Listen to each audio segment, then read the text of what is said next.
samy nanana niny fahitany ny hetsikiny avokoa moa zany reo olona izay tonga teny amin'ny kianjabe ny Mahamasina teny ny ndraisan'izy ireo hevitra aloha zany dia ny tokony sy ny hetsika tahaka itony matetetika satria dia maro amin'ireo olom-pirenena na ireo efa zoky olona mihitsy aza no nanambara fa sambany amin'izy ireo no nahita ny hetsika nataon'ny mpitandro ny filaminana tahaka izao ary manome toky azy ireo ny fisiany hetsika tahaka izao arahantsika ny faneho-kevitra etola vitsivitsy reto.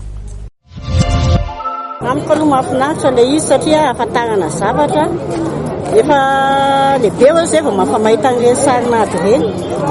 Zavikelinay zao no nahita voalohany efa izay mba teto ihany lehibe teto Mahamasina teto. Tondra fahalalana zavatra betsaka satria zany raha ohatra ka misy mpangalatra zany fantatra hoe fantatra ohatr'ireny dia mba milamina koa ny fiainana zany raha vao misy ohatr'ireny. Dia ilaina matetika mihitsy zany mba fisian'ireny raha azo atao.